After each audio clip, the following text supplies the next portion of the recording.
Alright. So they're live. And let's see. I'm gonna put a little bit of walnut oil.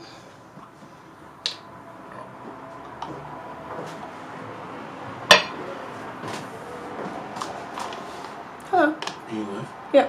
Okay. Am I in charge of the number? It's up to you, I suppose. A simple yes or no will suffice. I think it'll be. Yes, please. There we go. Unless you would prefer to do a greenhouse thing, in which case I will take care of Ember. I will think on this. Okay. Oh. Nope, that's not okay. Alright, that one is quite done. Do not have liquid. Alright, do I have linseed oil, drying oil? Very good, drying oil.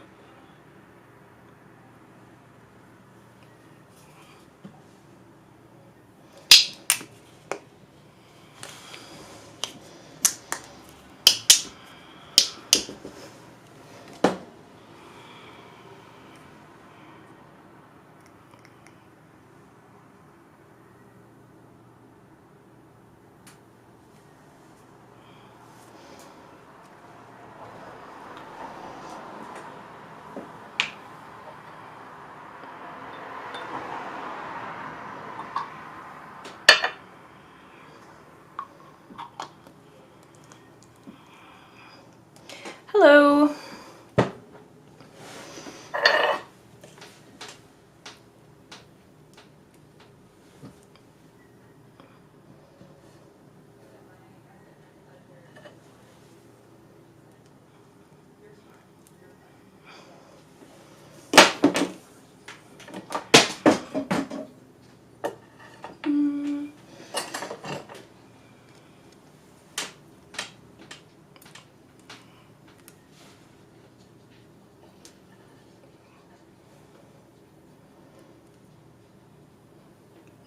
That Russian blue. Manganese violet's probably gonna be fairly thick. It's pretty fluid.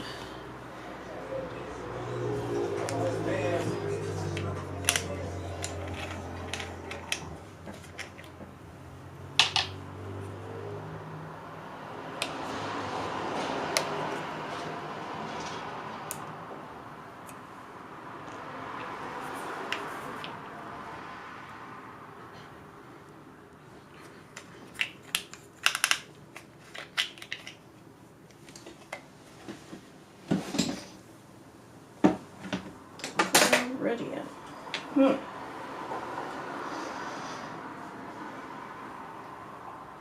mean, maybe? What? Burnt umber?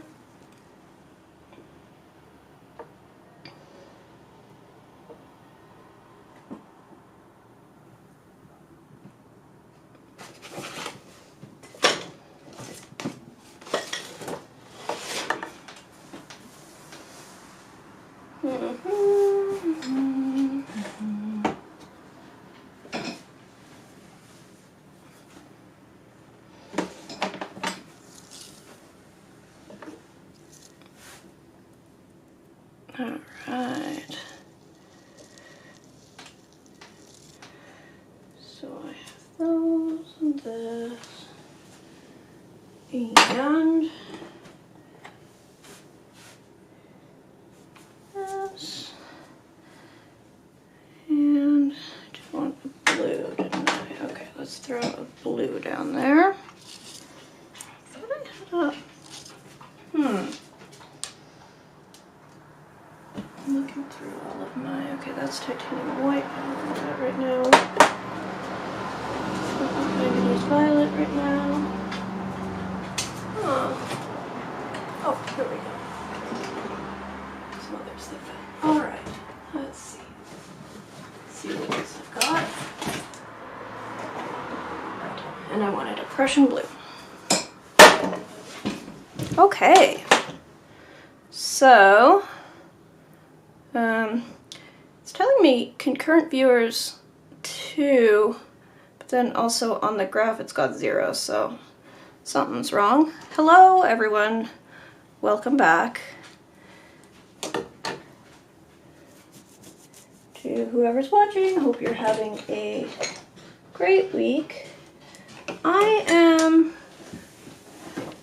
working on this little brain painting, and so I started this last week, and then about halfway through the week I did another little push at it. So it's not completely dry, which might make this a little bit difficult, but I'm trying to figure out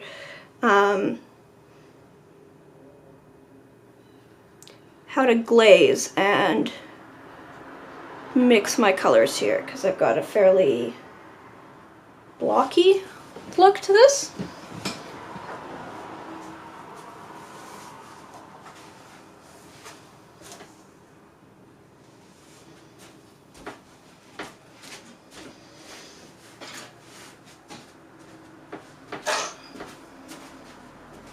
So I'm wondering whether I can, yeah, get this all mixed together.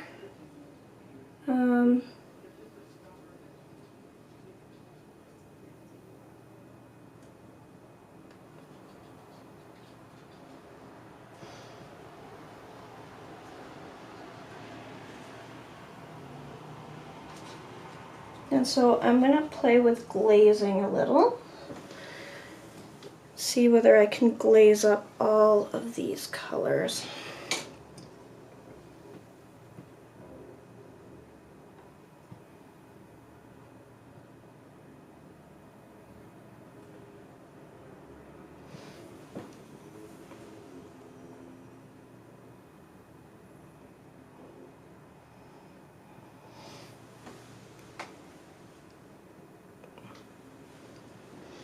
Hi, Steven. How are you? Well, I started up a little bit late today, so you didn't miss much. I'm trying to see whether I can, yeah, it's just figuring out how to glaze an oil paint. So I've got a little cup here. So when I started out, I was doing straight oil for thinning, and now I've got a mix of walnut oil and alkyd medium.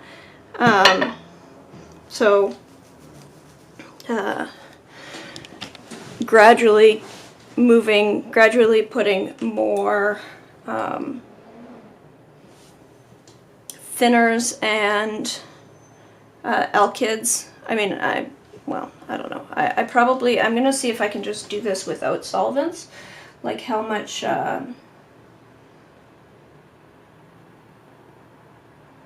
whether that's suitable at all, because I'd like to just not have to worry about solvents in my oil paints, if I could.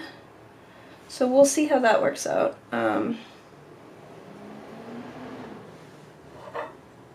And what I'm avoiding doing white right now, and then I figure I'll do the shadows this time and then go in with white later, maybe. So we'll see. But I'm trying to get this, a little bit more smoothed out and try to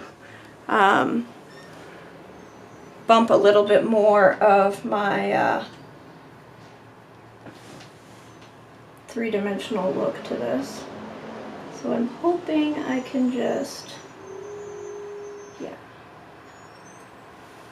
We'll see. We'll see. I'm a little bit lost about what I'm doing.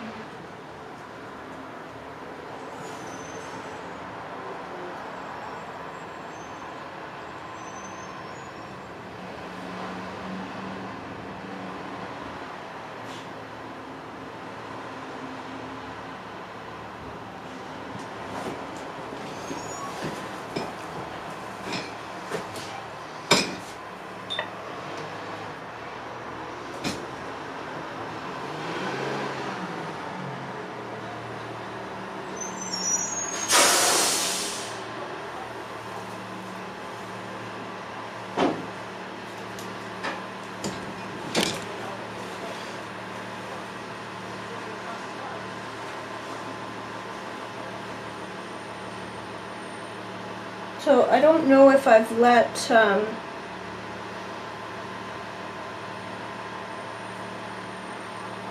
this dry enough to really get these glazes going the way I want them to, but I'm hopeful.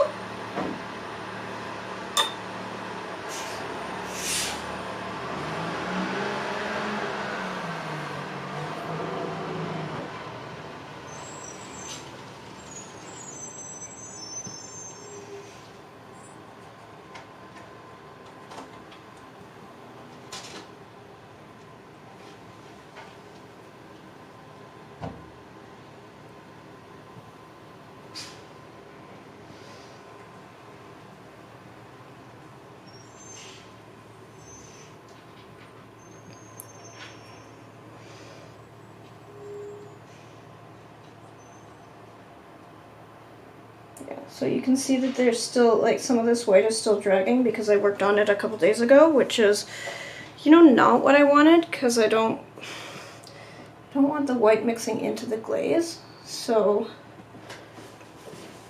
we'll see. Still very much figuring out what I'm doing here, if you can't tell. This is very unfamiliar.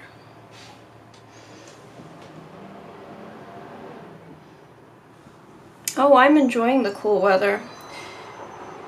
A couple days ago when it was really warm, I was hopeful that, so last year I had some issues with just getting temperature sensitivity, and I was hoping that some changes in my medication had resolved that, but unfortunately they had not, so yeah.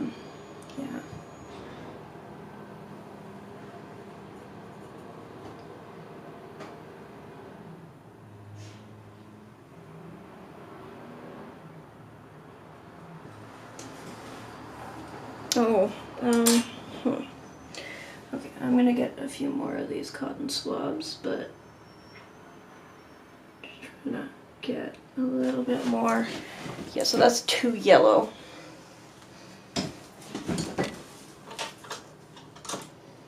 Let's see about this. Okay. Let's see this.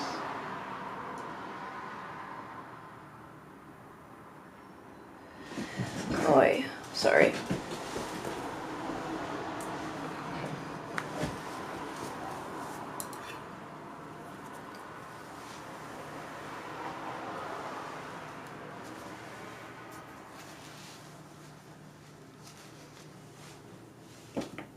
Yeah, so if I take, what if I take a lot more? Like if I thin this out, how does that behave?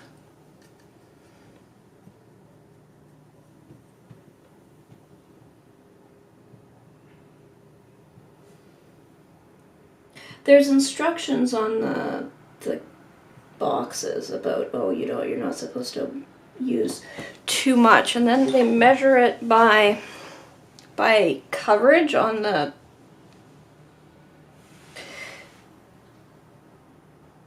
support on the canvas, which is, that's not how you're going to apply it, so I'm a little bit confused as to how I'm supposed to interpret that. And I don't like what it's done here, where it's mixed into the white. Just don't know, not impressed.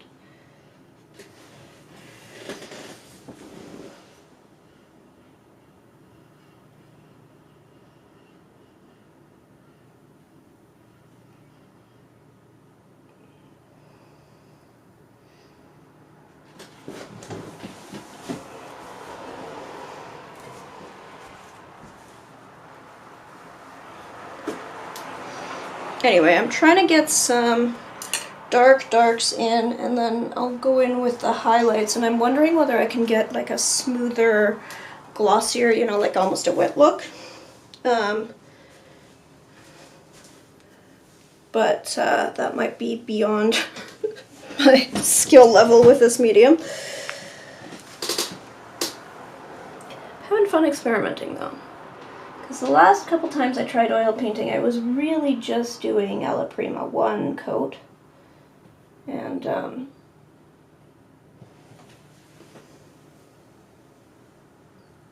really love to figure out how to glaze and work in more layers here.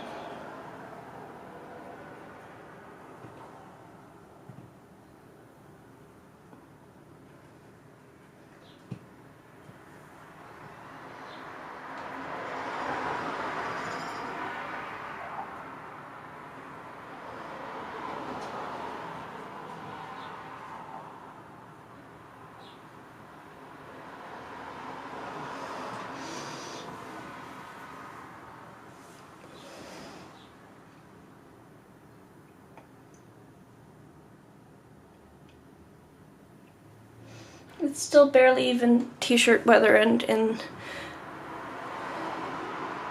6 weeks the days are getting shorter. Yeah.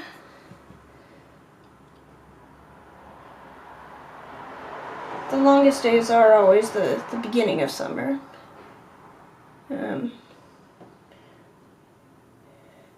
I don't handle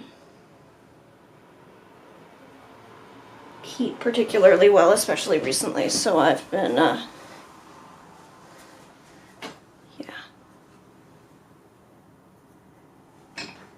I had hoped that it would be better this year than last, and it is slightly, but not enough.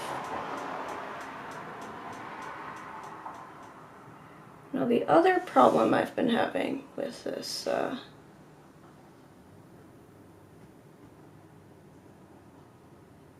oil painting business.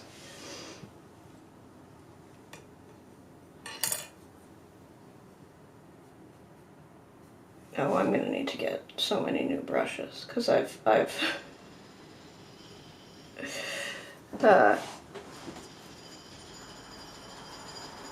just dug into my regular brush supply. I don't know what I did with the... Did get some bristle brushes. Now I was planning on just repurposing some watercolor brushes I don't use as much to turn into my oil brushes, but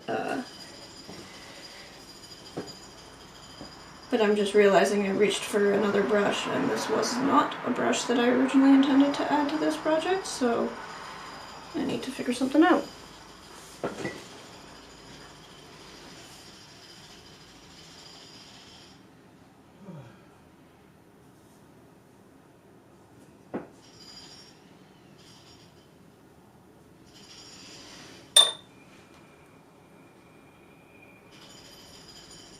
Do I still have white working here? No?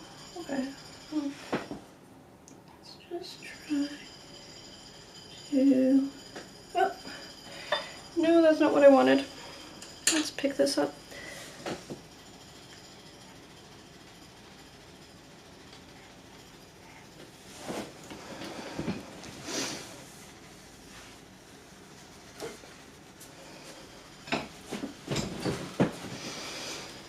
Let's see, if I take...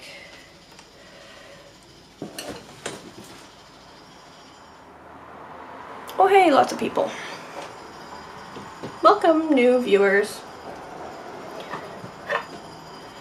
So if you're completely new here, since I know that these live streams sometimes attract a different audience than my usual videos, I'm usually a watercolor painter. In Canada, I usually paint mostly botanical, lots of fungi and lichen, crusty branches, and I'm doing a lot of different stuff today. I've been experimenting with oil paint, and possibly in order to not disappoint myself too much with my results, I've chosen to to work with a completely different subject than my usual. So I am painting a brain right now, which is going to be, which I'm going to use in a future video.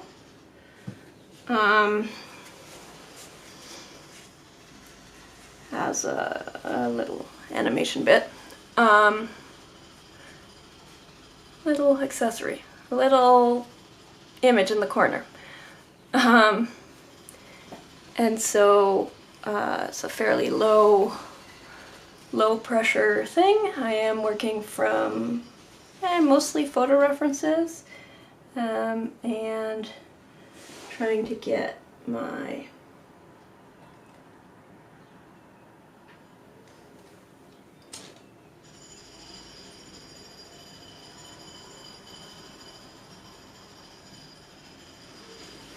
that's not how I wanted this to go. Let's get some more pink in there.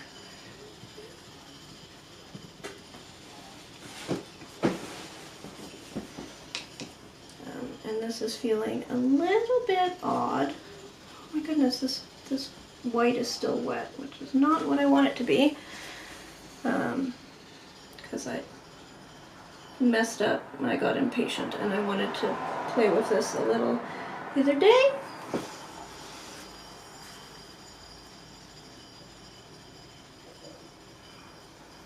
Anyway, I am trying out glazing and trying to get my deeper tones in here a little bit.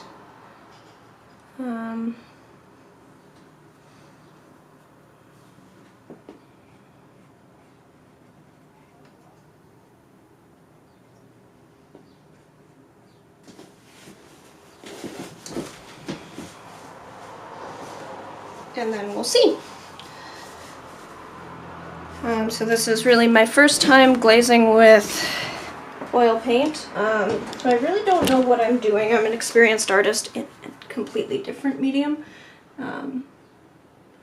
So I'm very open to suggestions if anyone has more oil painting experience than I do. I'm happy to answer questions about what I am doing. Yeah. Hi, Mom.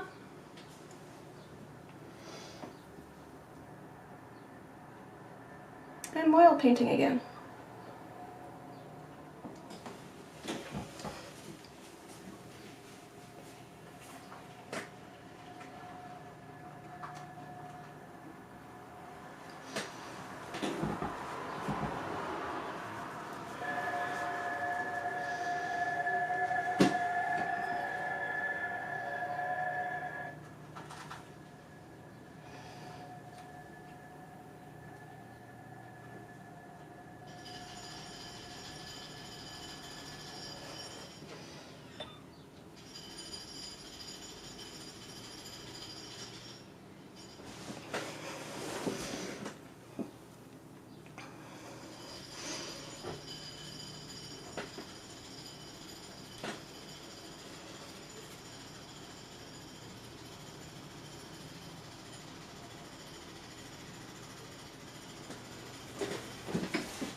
So let's see.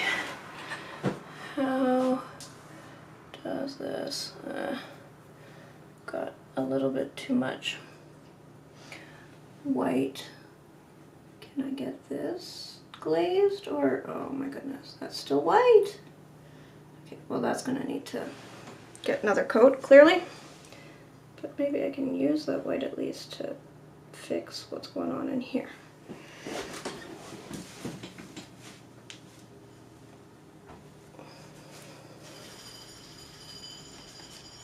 And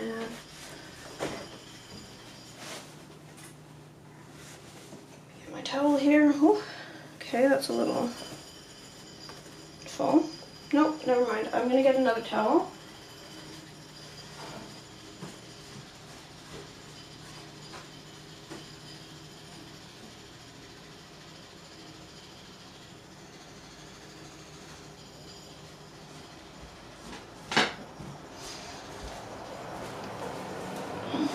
painter rag over here. How is everyone? I'm okay. Planting season, gardening season has just sort of started here. We're still like a couple weeks away from our last frost date. But I have a sheltered area in my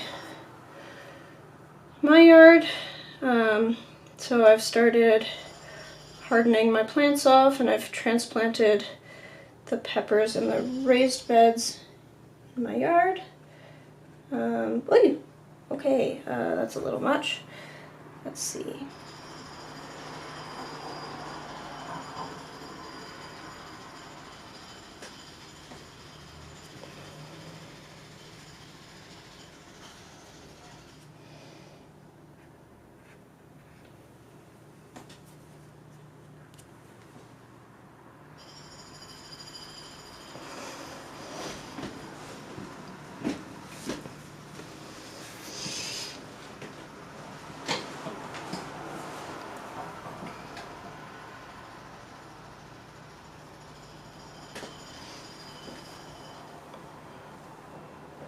That far side just isn't, it's not doing what I want it to. I want this to have more dark.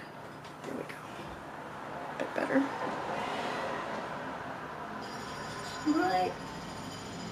I worry what I've done here.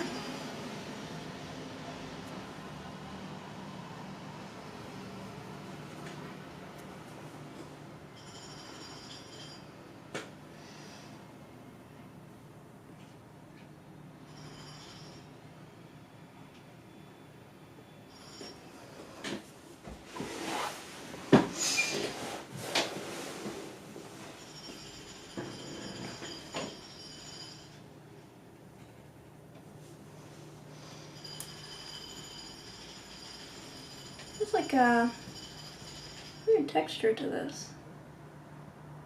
Huh. I wonder whether that's because I painted over, did my second layer while the first one was like half dry. Very confusing. Fascinating, fascinating.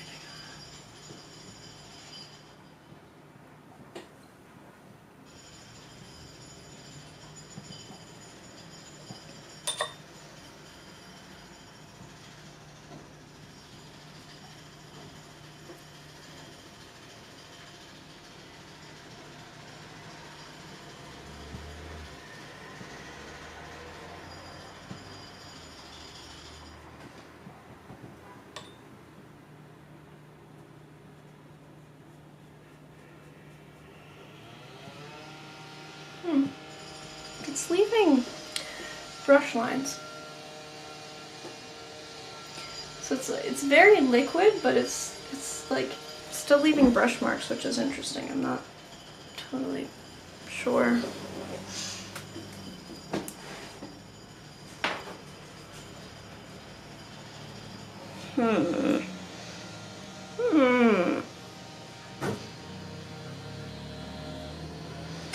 Puzzling.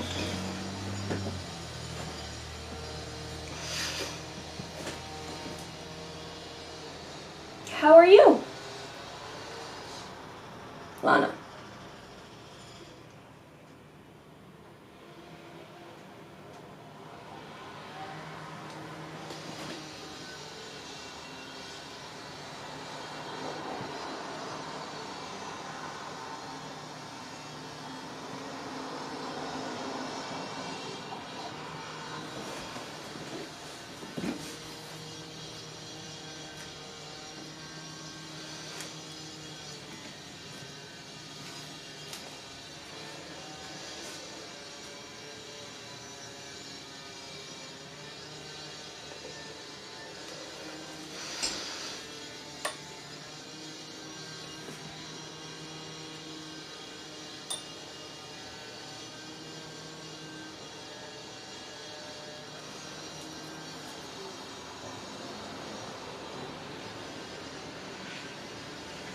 Okay, let's...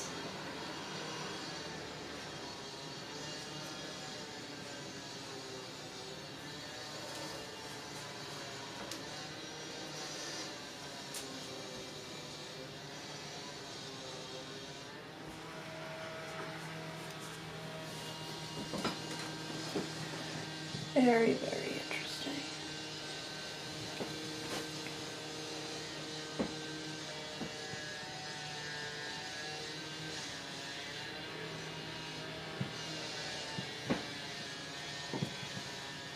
If I push into here, what happens? Oh, that's cool.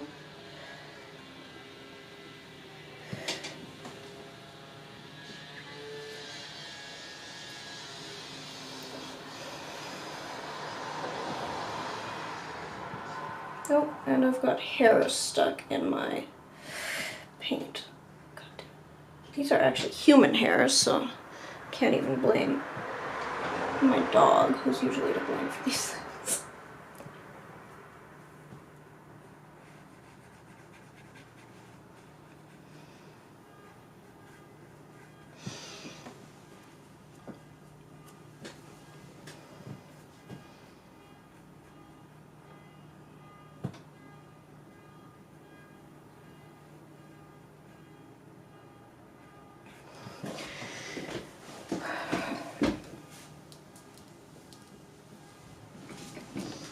Very shiny, this thing.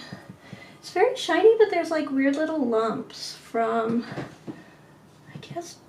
I guess paint that was applied a little more roughly, I don't know. I'm not used to this kind of texture in my paint film.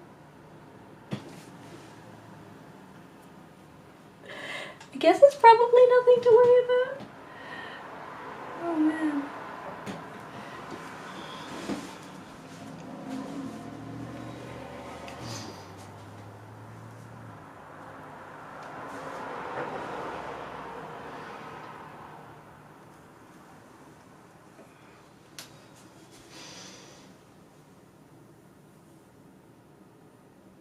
Why does this thing always go to top chat?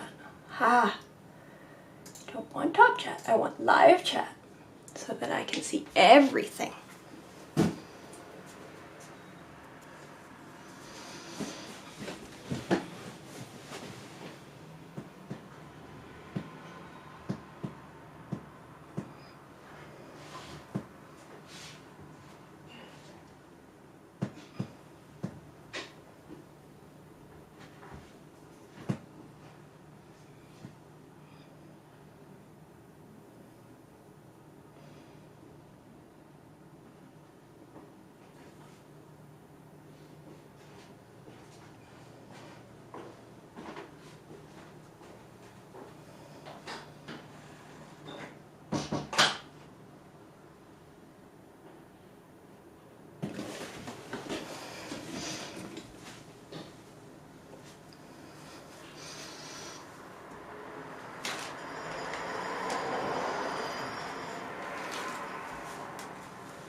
What if I apply this directly to here first? Blend the colors that are already there. There we go, there's a thought.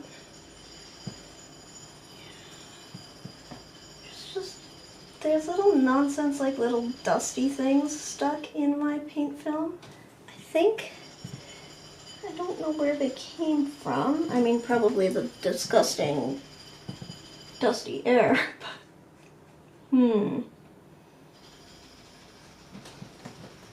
Does that just go away? Does nobody actually care? I'm used to watercolor where this is not a concern.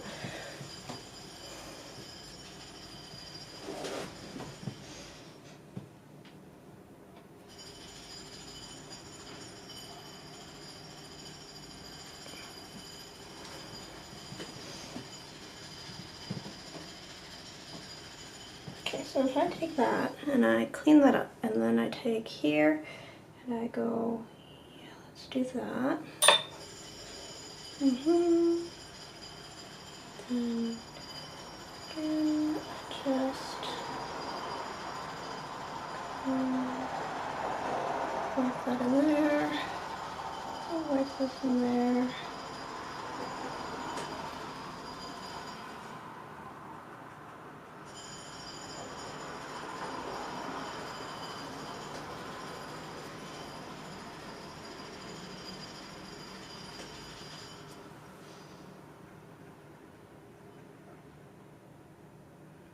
This is interesting, the degree to which I can like push the paint, even when it's oiled in, I can push the paint into a shadow versus, yeah, watercolor doesn't really work that way.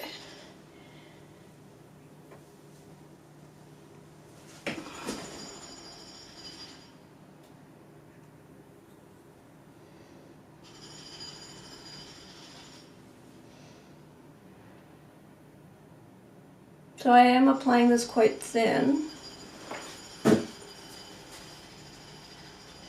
which feels backwards because when I think about fat to lean, I think of like, oh, so you apply more, you add more oil in the first layers, which always seemed backwards to me, but that also was like the impression I got of fat to lean, but it's actually just about how much extra oil versus how much extra oil or like actual volume of paint which contains oil versus how much other solvent you put in. Solvent or medium. I'm actually not using true solvents here. Yeah, like there's a, it's interesting. Okay, I'm gonna take that and I'm gonna push this away so like I can push away the,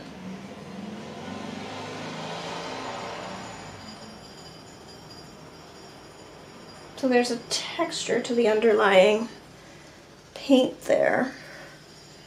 It's not perfectly smooth, like the panel, which is perfectly smooth.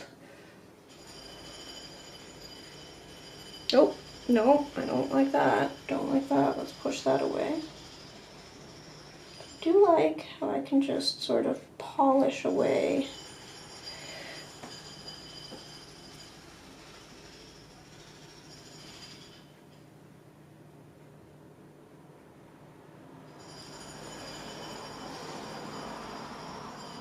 Extra paint as it sits and it sort of reacts with the paint underneath.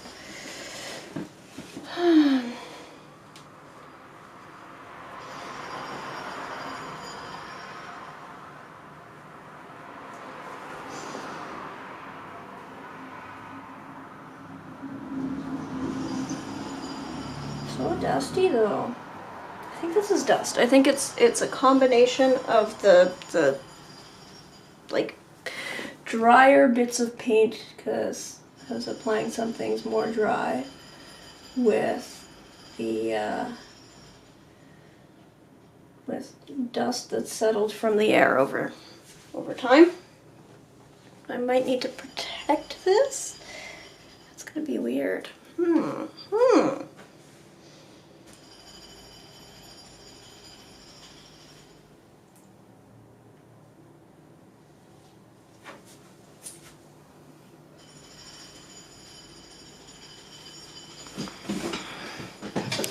So there's like a chunk here. Let's see, what if I take this and I go apply this into this corner here and spread that out. Then also push in.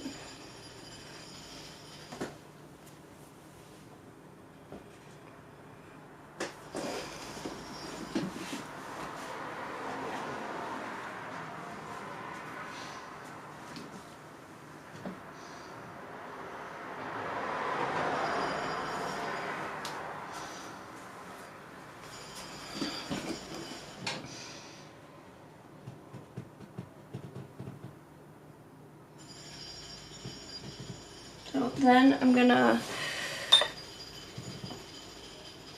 with most of these I'm gonna work sort of around the highlights. I'll leave the whitest highlights as is, and then I'll just do one last pass later on, I think, for the white. So I'd probably do like 1 or 2 more layers here after this. Either just the white, or depending on how this glazing goes, I might do a second glazing layer just to fix up whatever is left to do after this, because some of these areas, especially the ones that I worked on more heavily a few days ago, will probably need a little bit more attention. It's kind of neat.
I am planning on doing a few, since I've done a couple of videos on chronic illness and disability stuff. I wanted to do some videos on how various quirks affect me and affect how I work. And so I wanted to do a little video about being self-employed with ADHD and pros and cons. And I figured one of the best ways to do that would be to have a video where I'm doing something or talking about something, and in the foreground I'll just have a little jumping brain with all of the various thoughts that go through my mind that have absolutely nothing to do with whatever I'm working on. So yes, I just needed a little brain icon. Of course I could just get one from somewhere, but I'm an artist, so I figured I would make one.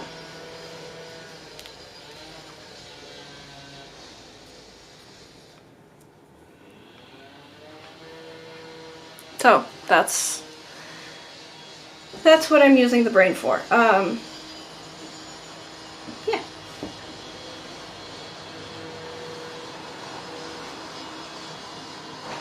Oof, and that's still white. Okay, can I get a little bit more of the pink in here?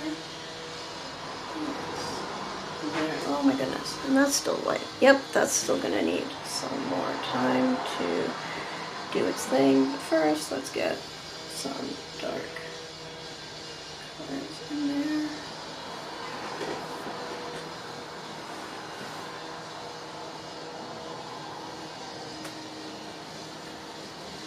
So yeah, I didn't want to, I thought it would probably be kind of frustrating and a little bit depressing if I tried to do, you know, my usual work, but tried to do it in oil. Like, that's just too different, and I'd just be frustrated all the time because it's not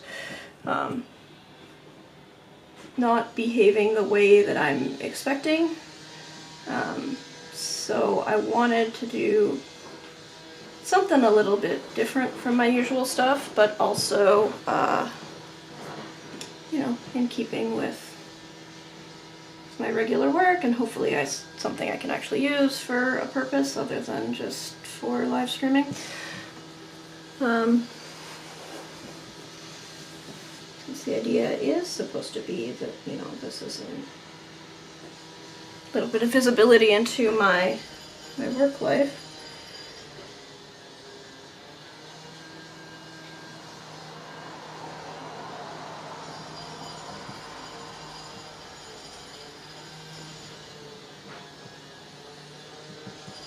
This cadmium here is just, it's not remotely dry, so it's just coming right off onto my other paints. This is very strange to me. Like, it's part of what attracts me to oil paints, because I am a, you know, the sort of person who works on the same painting for months at a time. So the idea of like, oh yeah, that's actually part of the process, is this like put it down and walk away for days or weeks and then come back. But it is a little bit strange to me, a lot bit strange to me, just how like I haven't touched this thing in 3 days, and oh boy, some of these areas are stuff that I did last week, but different pigments have different drying patterns, and because I was painting with pure walnut oil, which isn't the most fast drying,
so yeah, I'm not entirely sure about the rest of the structure of that video, or that video series, because actually ADHD is one thing, but it's a little bit different for chronic pain, etc. But yeah, it still throws me every, you get your analytics about what your top performing videos are, and I don't like mine. I don't like what's the top performing video, and there's so my top performing videos are both shopping videos. They're like, you know, here are some book reviews. Here's my favorite books for this purpose. Here's my favorite books for that purpose. Which, you know, nothing wrong with those videos, but they're not me painting. And they're basically just Amazon affiliates funnel, which is, you know, don't mind the cash, although I'm a little bit awkward about making more of that right now. I have more of that to make, so I don't know. Still figuring that out, but that is not at all my my favorite thing. However, another video that has been, you know, alarmingly successful, like, dang, I wish it was not quite so successful is a video where I go into how I got into how I became a natural science illustrator. And that is not, you know, it's not my top performing video, but it's up there. And I get a lot of questions. Whenever I start posting again, it comes in waves. That video starts getting attention. It's nearly 6 years old at this point. And it bugs me a little because I get email questions about it. Basically, it's from mostly young people going into the arts who are interested in, like, oh yeah, you can just do this yourself, you seem so successful. Because it shows my very nice studio and, you know, talks about some of the contracts I've had and what have you. Which, you know, while there's no lies there, this is not what success looks like. And so I do kind of want to put a little bit more of that out there. Of, you know, I have no regrets about what I've done, what I've chosen to do career-wise, and I have seen some success, but, you know, don't aim for this, because this isn't what it looks like. And, you know, a lot of the reason why I'm still in this line of work right now is because it's what I can handle. I have various chronic illnesses that make it difficult for me to do something like a full-time job, given that I have moments where I just collapse. And it would just not be, you know, not be friendly. But that's not the same as like, oh yeah, so this is a great fit, so whatever, because on the other hand, you know, there is no,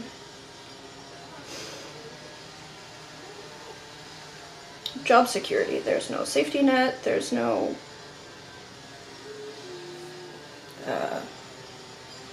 employment insurance or health insurance that comes with being a freelance artist.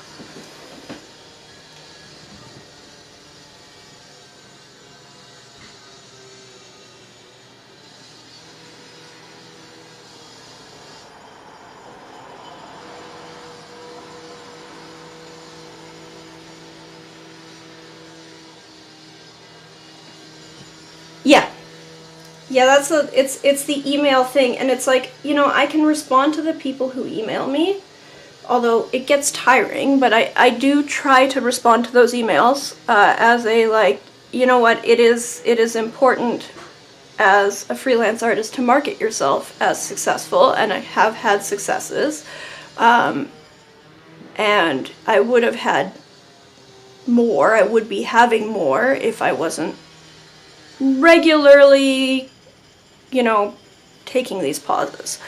But also, you know, this is, my life is not what it looks like on snippets on screen, and in as much as it is, it's not paid for by painting crusty branches, although I wish it was. You know, I have somebody else paying my mortgage.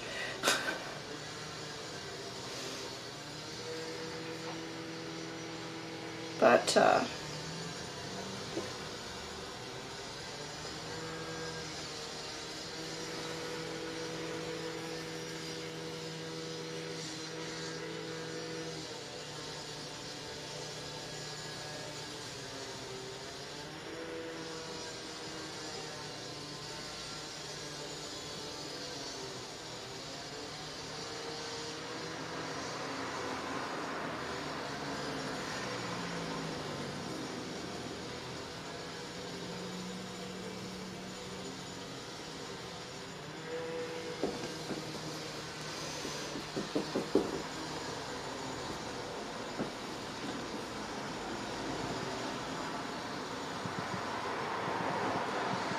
in Germany you can have health and unemployment insurance, but you have to pay it yourself.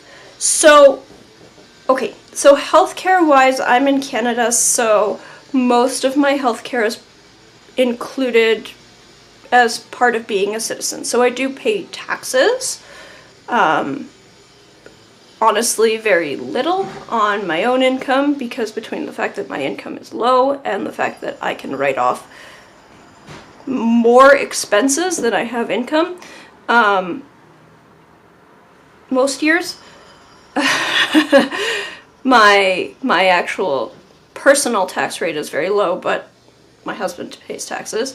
Either way, it's not dependent on that.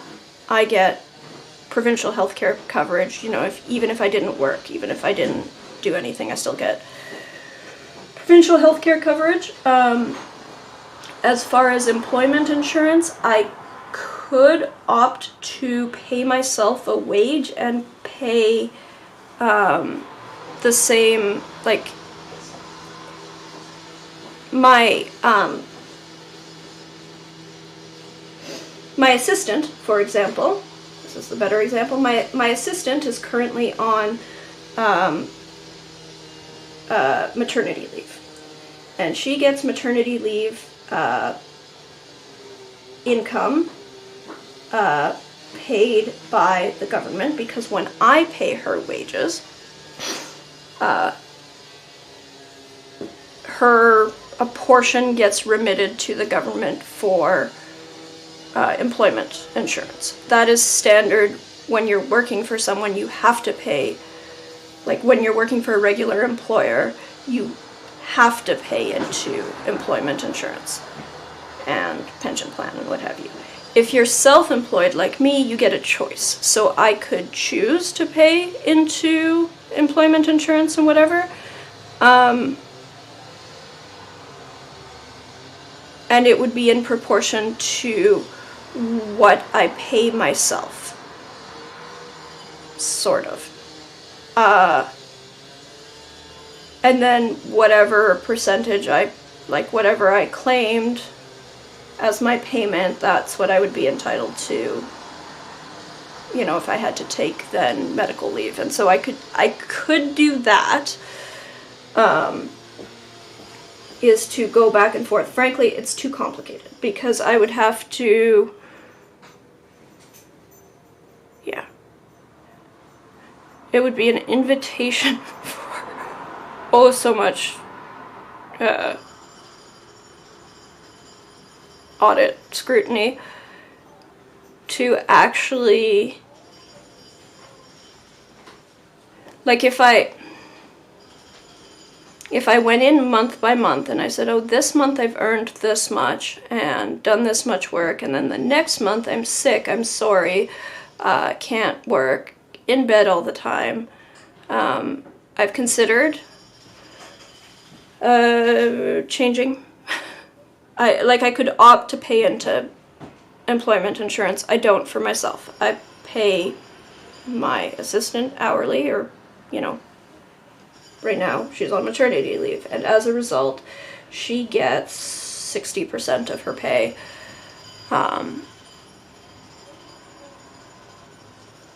paid for by the government due to employment insurance, maternity leave from the government, because throughout her employment, some tiny percent, it's like 3% or something of her, might be a little bit more than that, but it's you know, there's a percentage of her pay that goes into EI and CPP payments. But yeah, if you're self-employed, it certainly here it is, like health insurance, I don't have supplemental health insurance on my own. I mean, I do because my husband has it, and that pays for things like dental for adults isn't usually covered by our provincial health care.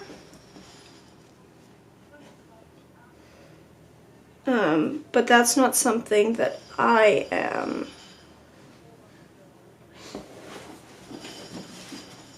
you know, I get that because my husband's company plan covers that.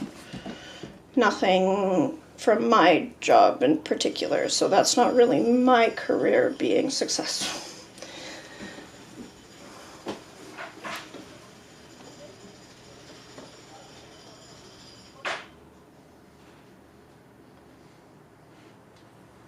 Anyway, this isn't about complaining about my life. Like, my life is great, but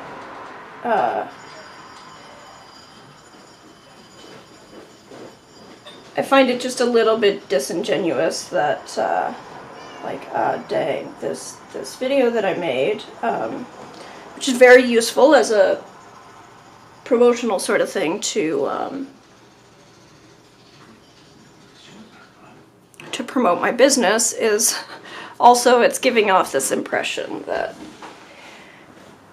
oh yeah, like all you do is you just, you know, learn how to paint and then you post some things online and network and then you can get all these cool contracts and have this cool life. Like, yeah, sort of. Not quite. Not exactly.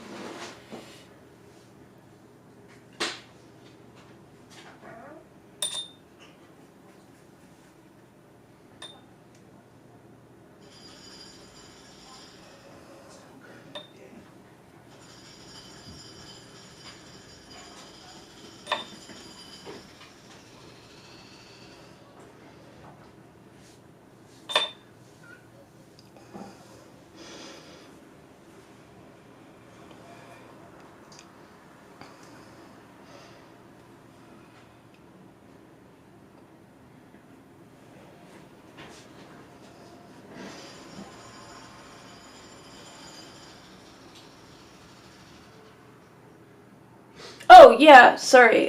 Destiny has a 3.5-month-old. She brought him over on Tuesday. He's adorable.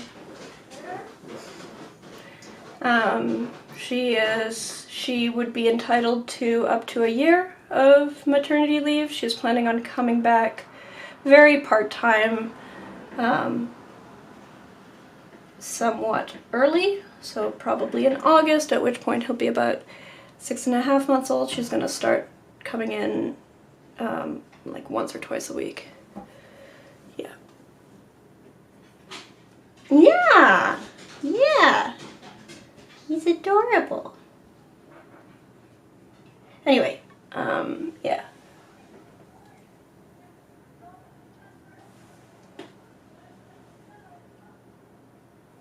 Yes, it would be, I think, somewhat complicated because usually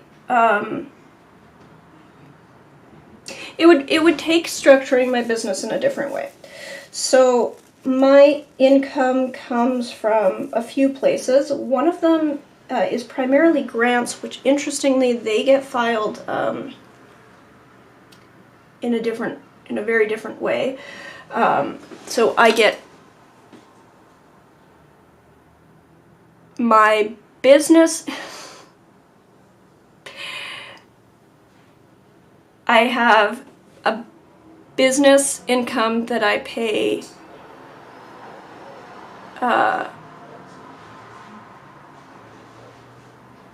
business taxes on, that I need to, so I pay HST, pay as in I file, as in I need to file, as in I'm way behind and they are upset at me. So I have a bunch of taxes to sort out. But yeah, so I have a business. HST is our sales tax. So when I sell a product or a service, I need to charge tax on it and remit it to the government.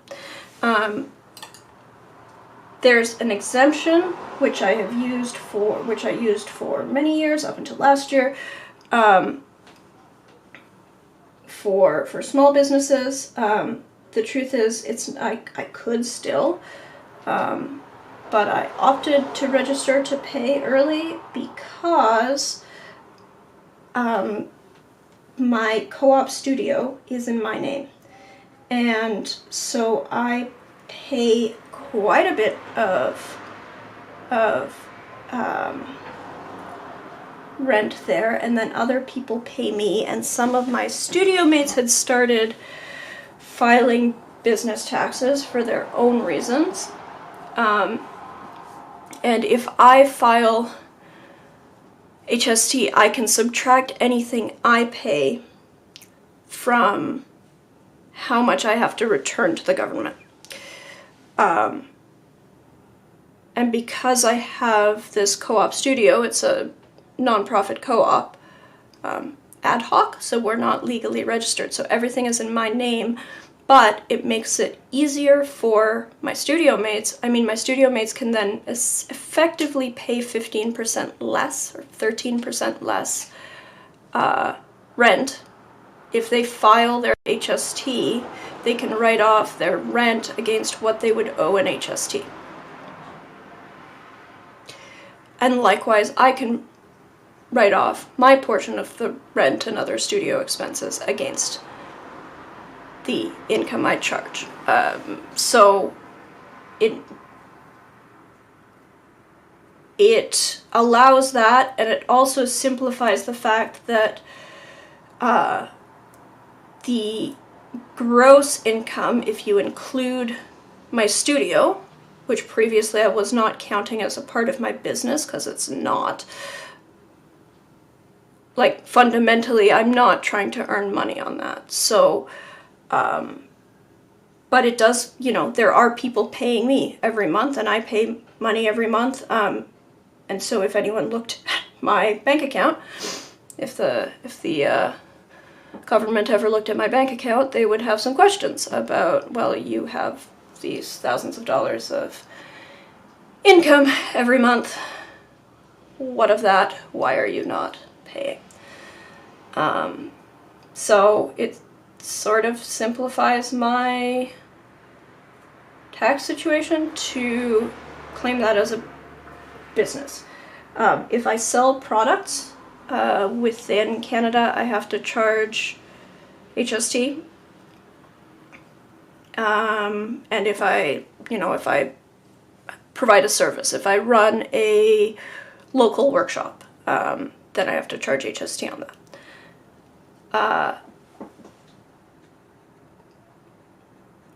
So I have to, charge sales tax, basically. So I pay sales tax, and then of the income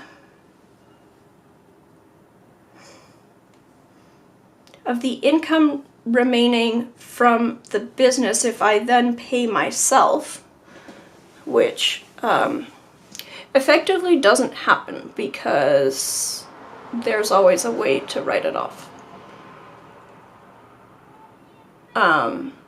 Then I would have to pay income tax on that.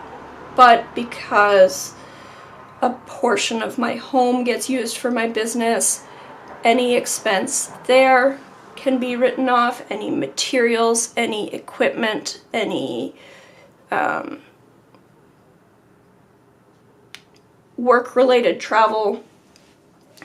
The truth is, once you write everything off, my income is very, very small, and generally small enough that I pay little to no income tax. Personally, my husband pays a bunch.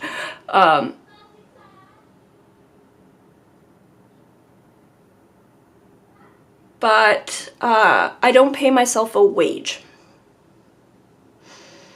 So the other source of income I have that doesn't go through the business taxes side, like I don't pay sales tax on it,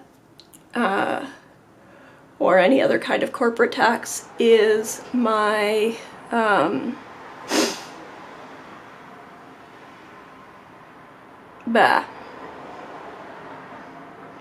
when I get grants, those get paid to me, and then I write off against my own income expenses, like business expenses and whatever. So yeah, it's even usage of PC and cost of electricity, etc. partially. Yes. Yeah. So there's a long, complicated section of our tax forms. Taxes are very simple if you are a simple case, and of course I had to go make myself difficult. My taxes are a bit of a mess, but yeah, I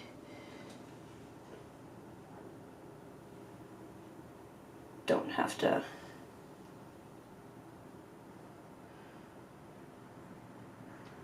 Yes.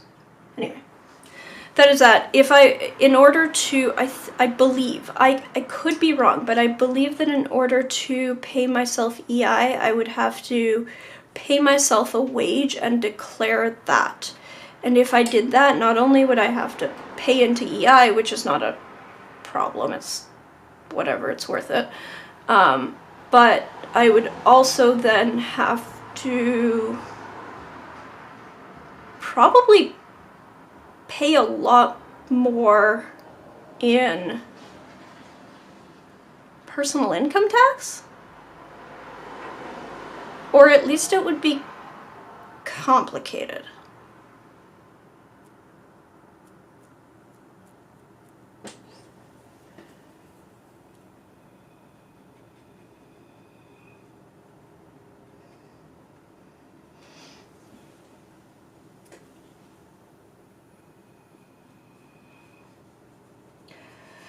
So anyway, I have looked at it.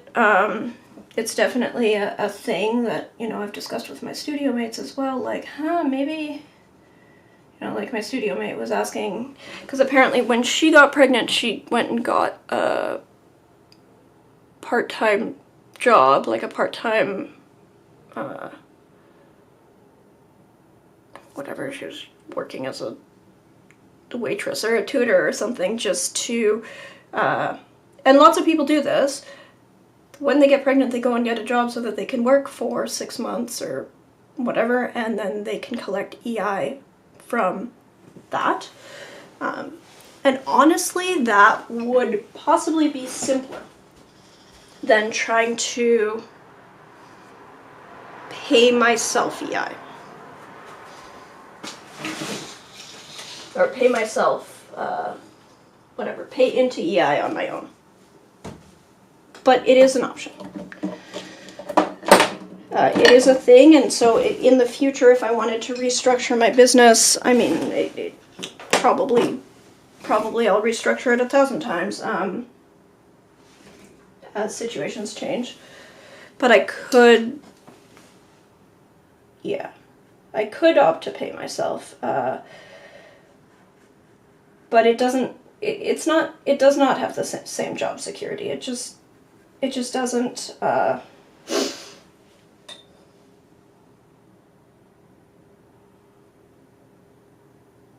So, like, on the one hand, it's like, well, you know, having a job that I can do as much as I'm able, whenever I'm able, with, you know, no one but myself to beat myself up about it, it suits me right now. But it's not.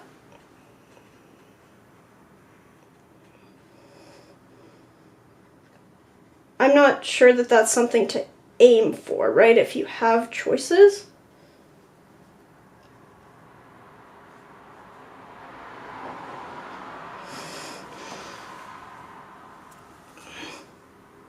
Not necessarily something I'd recommend, like, yeah, that's what you want to do.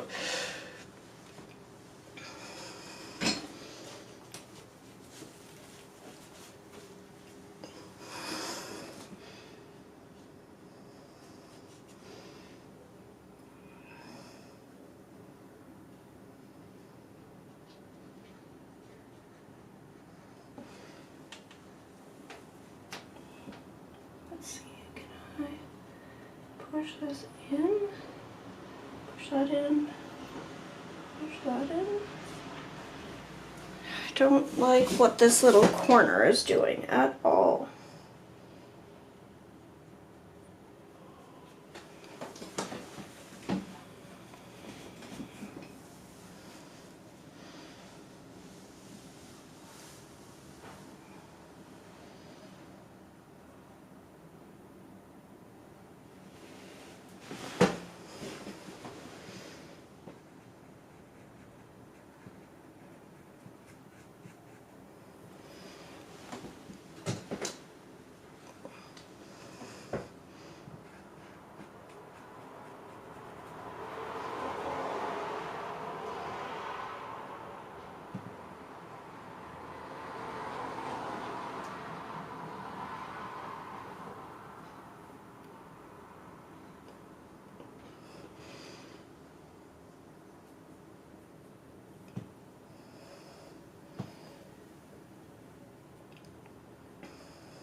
Oof.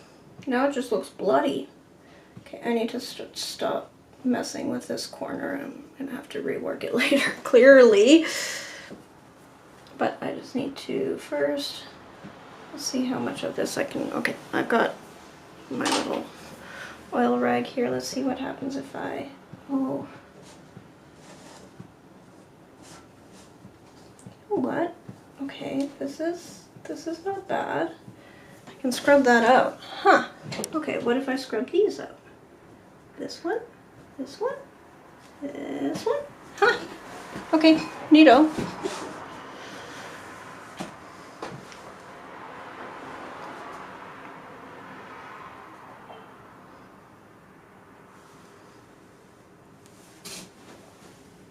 Let's see if yeah, this is gonna need to be reworked.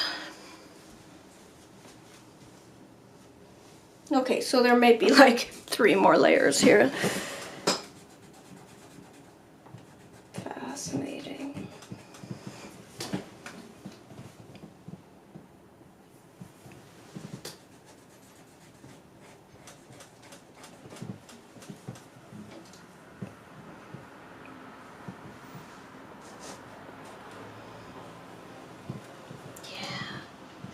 Yeah.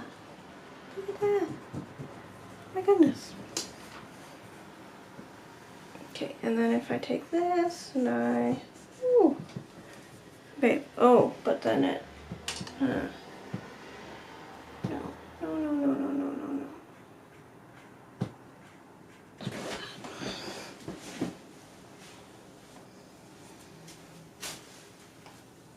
Very interesting.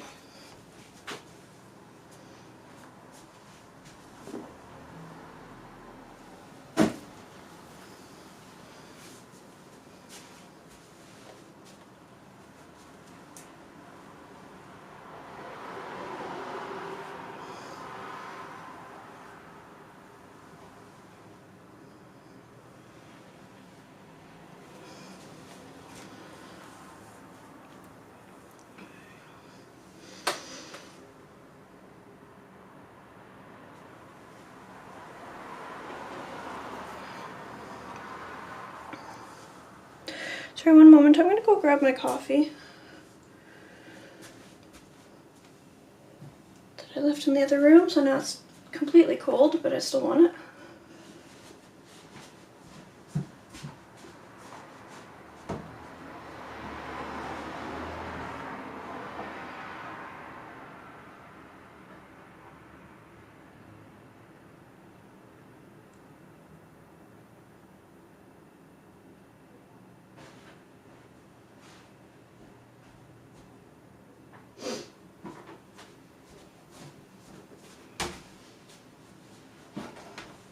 Oh, one more thing.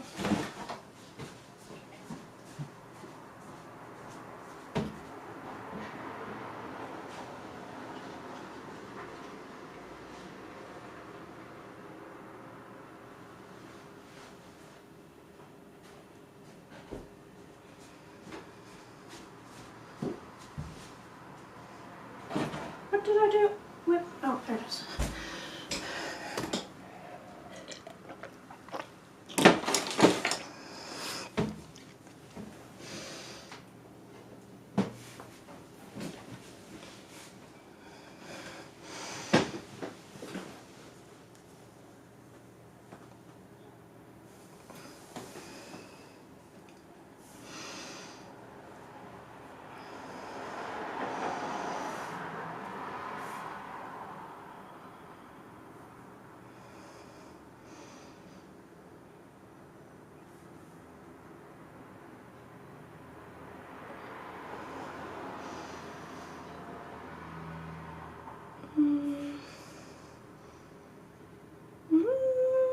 Okay. All right. What do I do next? I have to say I'm a little bit afraid of getting into this area here.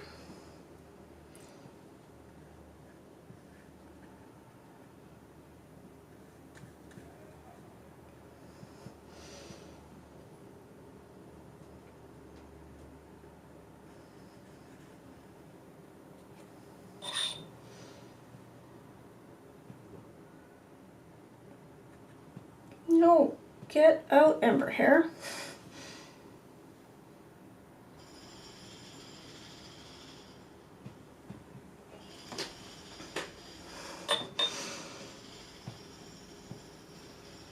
Hey.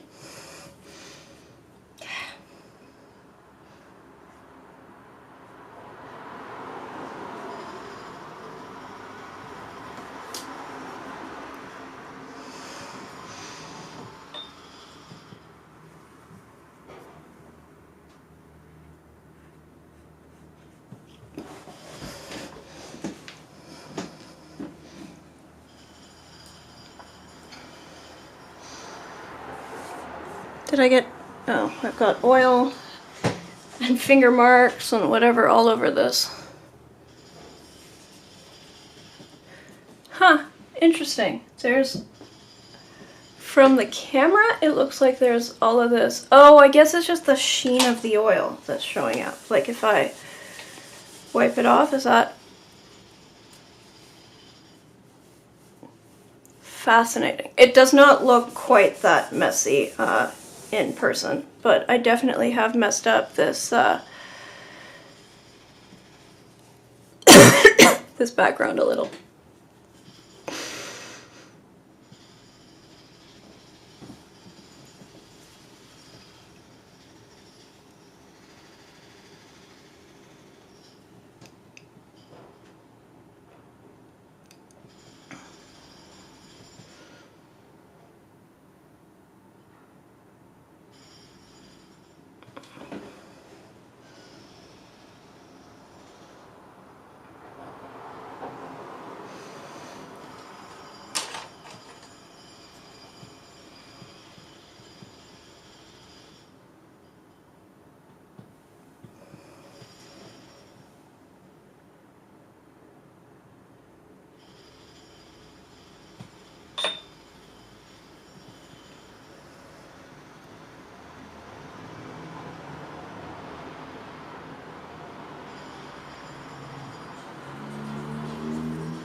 Okay, so not including white was definitely the right choice here.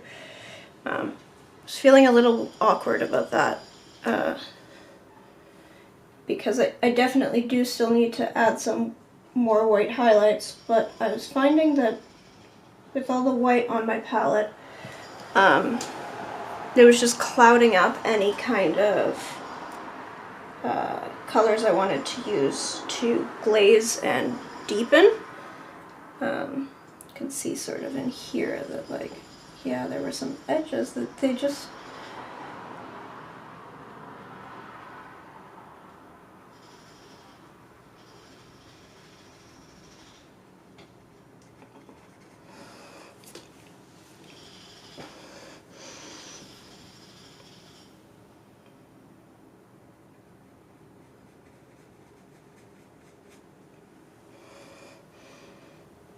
now I do still have some white active because of all these areas that I painted a couple days ago where the white hasn't quite settled yet.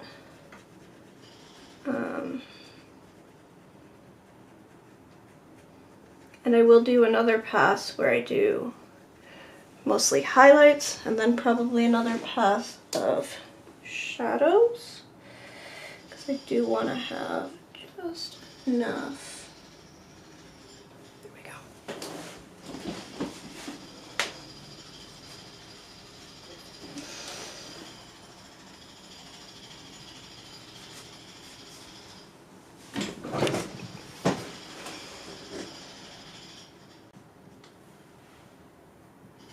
What if I take this?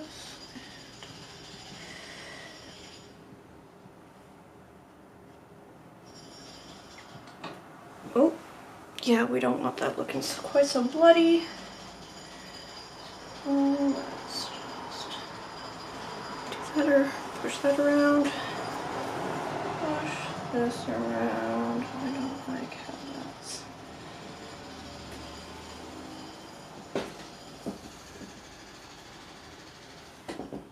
Just do a bit of there.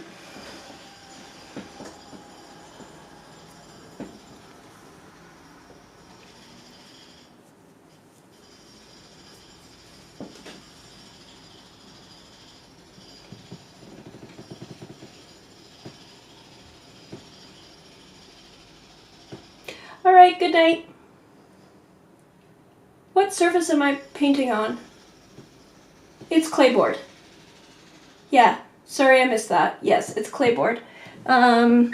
It's an ampersand panel. Yeah.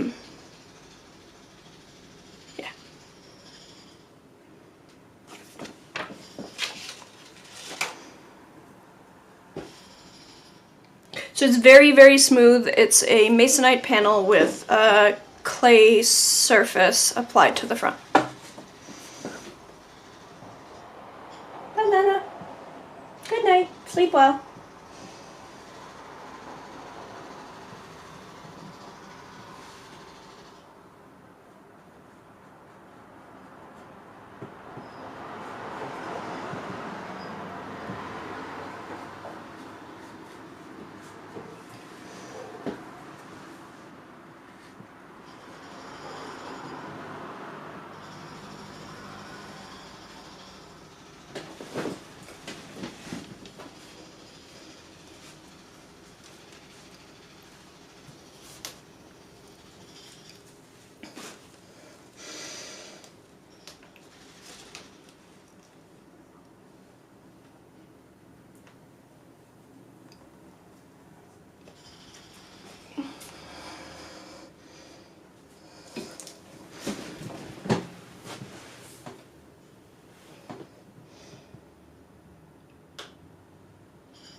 I don't like just how. Oh, and now that's roughed up. I don't.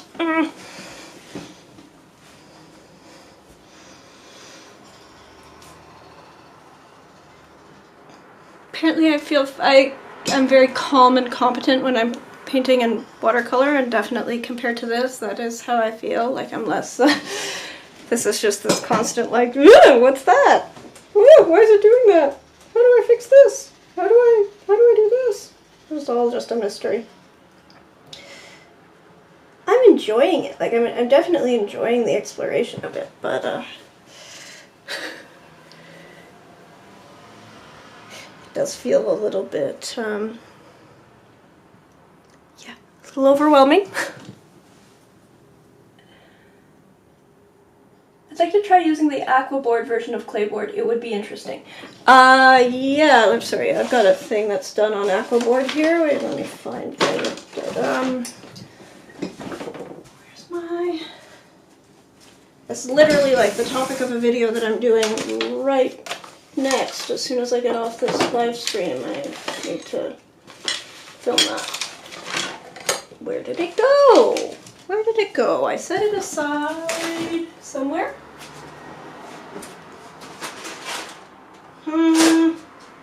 Not that one. That is also aquaboard. I have two things that I've painted on aquaboard very recently, and it's not that one that I want. Other one.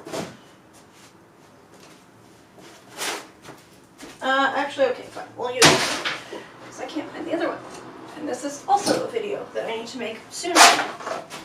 So, here's this thing that is mostly done that I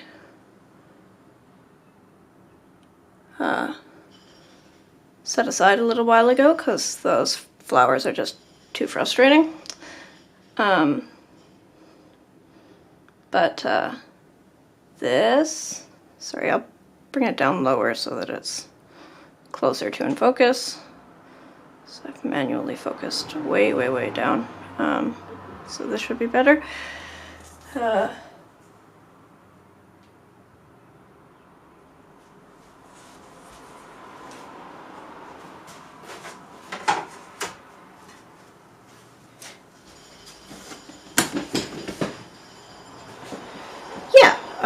I've been curious about oil paint for a long, long time. There's a lot about it that appeals to me, but my comfort zone is absolutely just as a watercolor artist, so this is very, very new.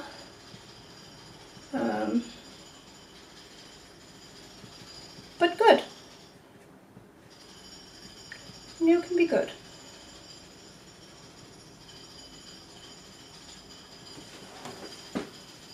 So I am just going to spread out some of that white from the earlier layer. What is this? It's a little glob there. Don't like globs. I think it is very valuable to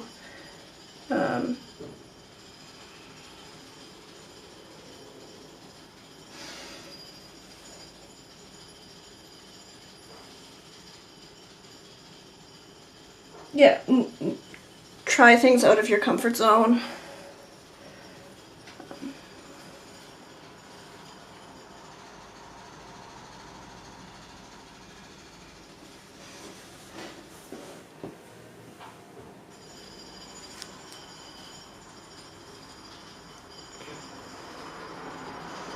Yeah, aqua board is a very different beast than watercolor paper. Like it behaves very differently. Paint lifts right off of it. Interestingly, so I was reading about supports for oil painting. And you know, just because I have to be difficult, I'm not a fan of texture. So I've been looking at canvases, but honestly part of my, you know, I'm hesitant to paint on anything with too much of a texture, so I was like, oh, extra fine linen and whatever. And of course, I mean, I'll try all the things, but ultimately I think that it may be that I just prefer to paint on panel, period. But then I was reading about gesso versus oil priming, so, you know, with rabbit skin glue or a non-rabbit alternative. And it's interesting because I thought of clayboard like this as very, very non-absorbent.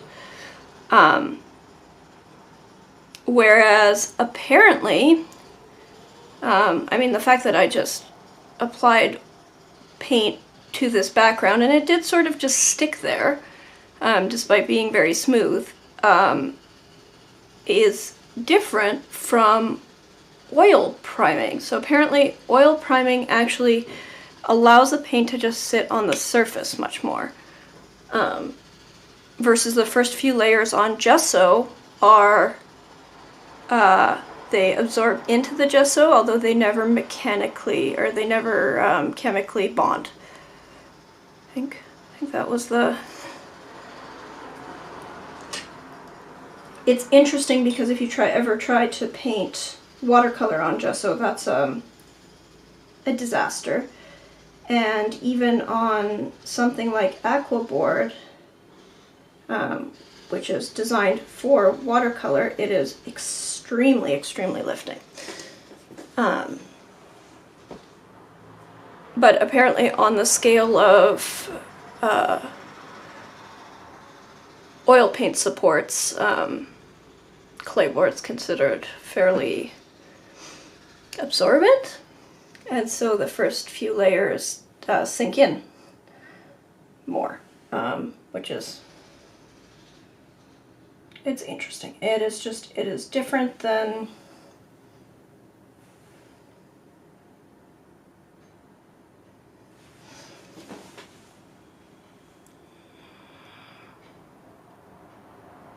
yeah, just different. Everything's different.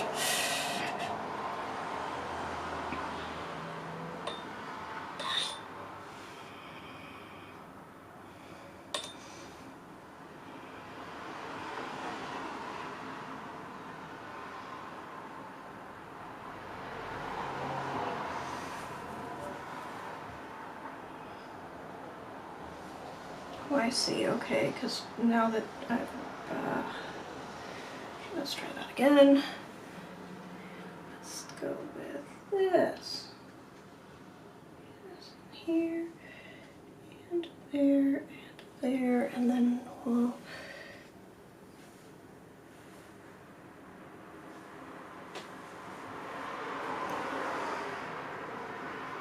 No!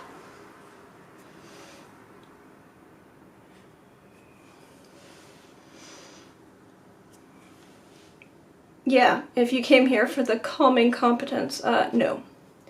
Nope, nope. Not calm, not competent, just freaking out as I mean, the good thing about oil here is that at least the mistakes always seem to be fairly reversible, both in the moment and just like, okay, well, you leave it and you paint over it later.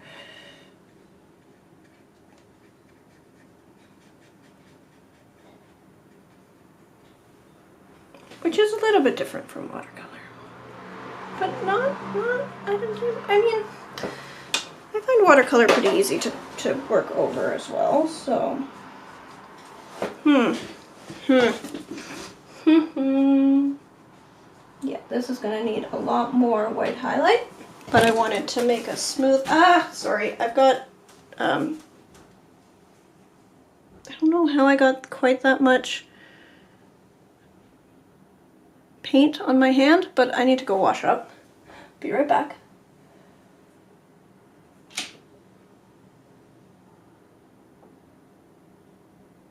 The brain, indeed, the brain. It is very different than Yupo. Sorry, clayboard. If you try to watercolor on clayboard is like Yupo. Very like Yupo. Watercolor on aquaboard feels very different.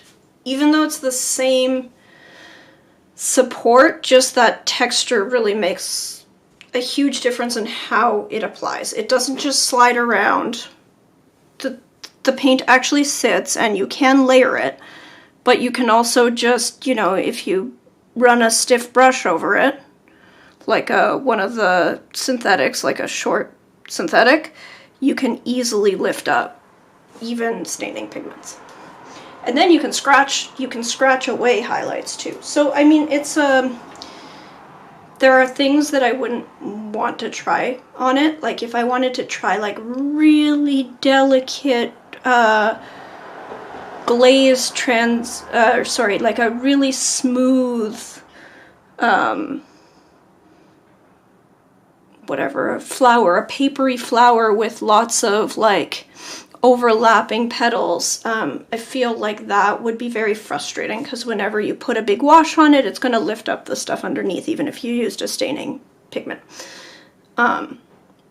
So if you have like a bunch of leaves or petals and you're painting them all and allowing the pigment to, like in the overlap, to just like work that way, that's not, I wouldn't feel like that's the most pleasant use of clayboard. But for rougher subjects, like, I don't mean rougher like rougher painting style, I mean like literally, you know, more textured, gritty subjects, or if you want to lift and rework a whole bunch of areas, then Yupo is great. Or sorry, not Yupo. I keep saying Yupo. Aquaboard. Yupo I haven't quite mastered. Yupo, the traditional support that's most similar to Yupo is vellum. If you've ever tried painting watercolor on vellum, that is sort of like Yupo. Yupo is more extreme than that. And clayboard is pretty similar to Yupo, sort of in between vellum and Yupo, I'd say. But aquaboard is more suited to most watercolor types. Most watercolor, strategies, methods. What am I missing? Common words. Aquaboard is 22 Canadian at Amazon for a 3-pack of 5x7. Import duties may apply. Yep, the Aquaboard is also available at Above Ground Art Supplies. I believe that they have free shipping over some amount, and that their prices are comparable.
Okay, how are we doing? Okay, I just need to do that bit over there. Let's see.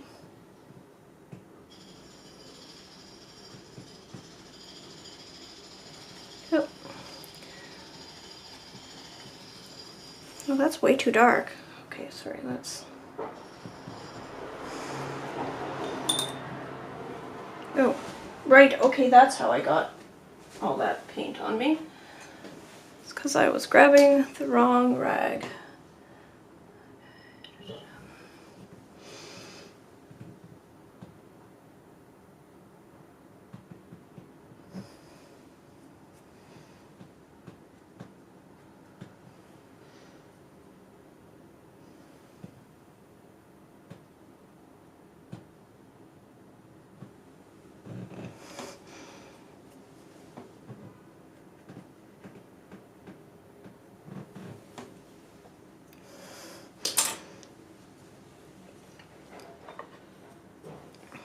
Let's try this. Push this around. Yeah, push this around.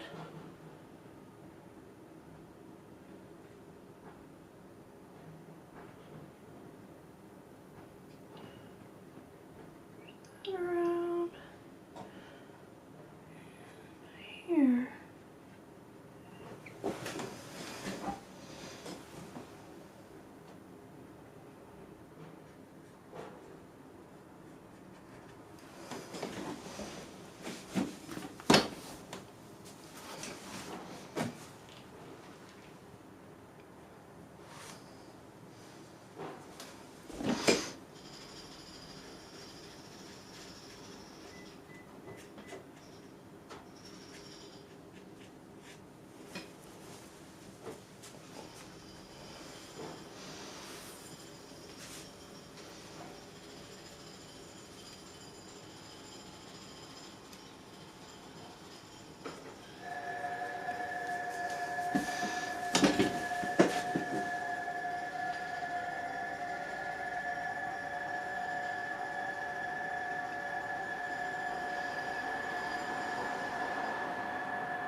Okay, I think this is probably about where I'm gonna leave it today.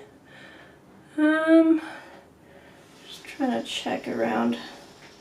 Oh, you know what? Maybe I'll get a little bit more on this brainstem. But I'm trying to get just as much smoothing out as I can here, and then I'm gonna come back in with some bright whites in the highlights, and then I'm gonna go back in with a little bit more gloss in the shadows. I need to read up on the best way to alternate back and forth like that. Because I'm concerned. Yeah, so let's.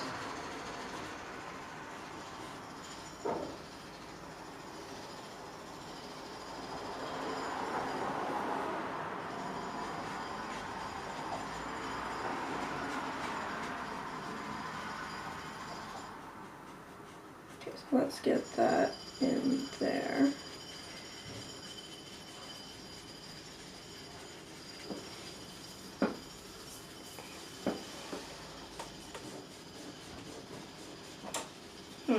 Maybe if I just, so I am just using a tiny bit of white from where I had like extra globs of it to try to smooth out and figure out which areas are gonna have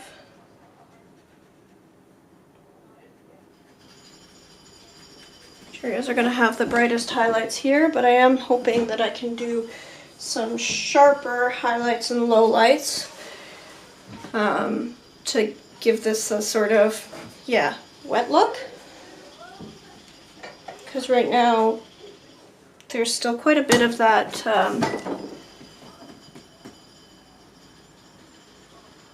rougher texture from where I've mixed all my paints and the brush strokes and stuff. So hoping with a little bit of oh, you know what, maybe if I grab some of this stuff, oh yeah, throw it in here, just make sure that I've got all the bits all taken care of. But at some point it's smarter for me to just let this go, and we can add some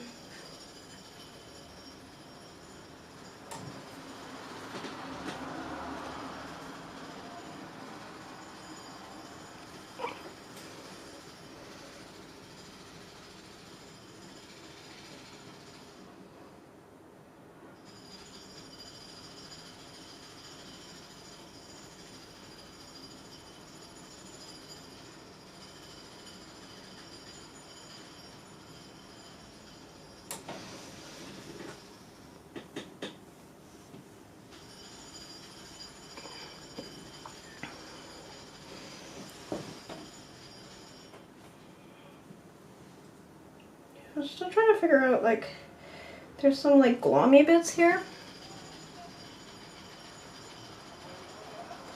And is that paint? Or is that something stupider? Like all the dust from the construction of my house.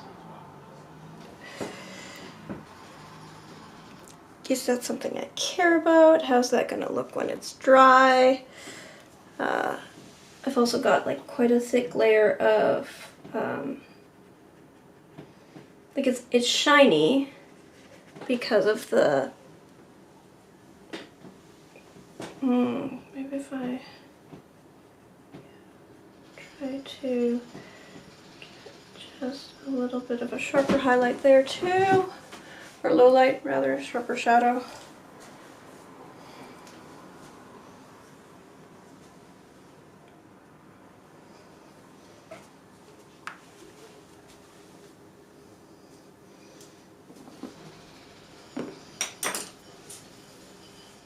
Very fascinating. I have no idea what I'm doing. Okay,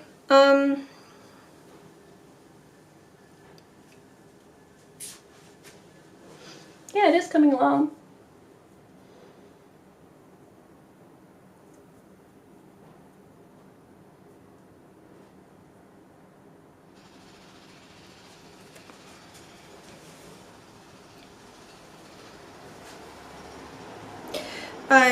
Yes, Stephen, the aquaboard and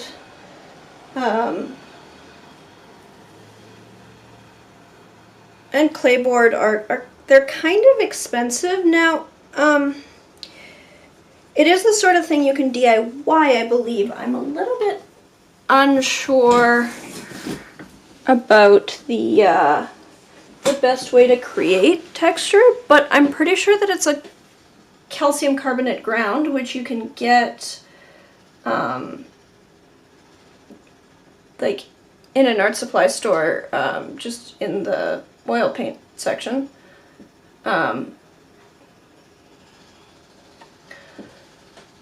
So that is a thing that you could just do. Oh man. Let's see. Can I just get just a little bit, like I don't want to start working in the whites right now, but I do want to start working in the whites right now. Impatience. So when I teach watercolor, I find that people often want to work in a little bit too early, like ooh, that's too dark. It's too dark. Let's get that in there. I find that the tendency is people want to work in a little bit too early, and so I find myself often saying, like, go for a walk. This isn't ready yet. It just needs you need to walk away. I feel like I'm at that point with this, where like I need to just walk away, but I don't want to. Pushing around, like, pushing around paint, and it does not want to be pushed around anymore. It just needs to wait, but I'm still having fun.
I do like that it is building up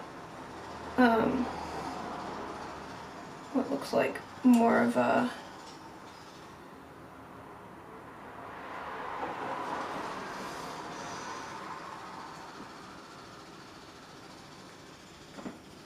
three-dimensional, it's popping out.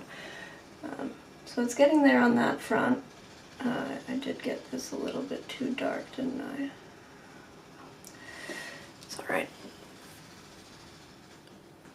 I'll adjust it later, and I'll add some more shiny highlights and some sharper lowlights. And yeah, we're getting there.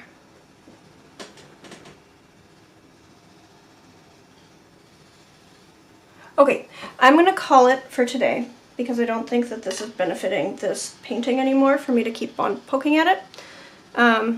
I was looking forward to trying liquid. Unfortunately, my liquid is no longer liquid, so that's not really what I was going for. Alas. But yeah, this should dry for another several days and then I'll get back to it. Thanks for joining, everyone.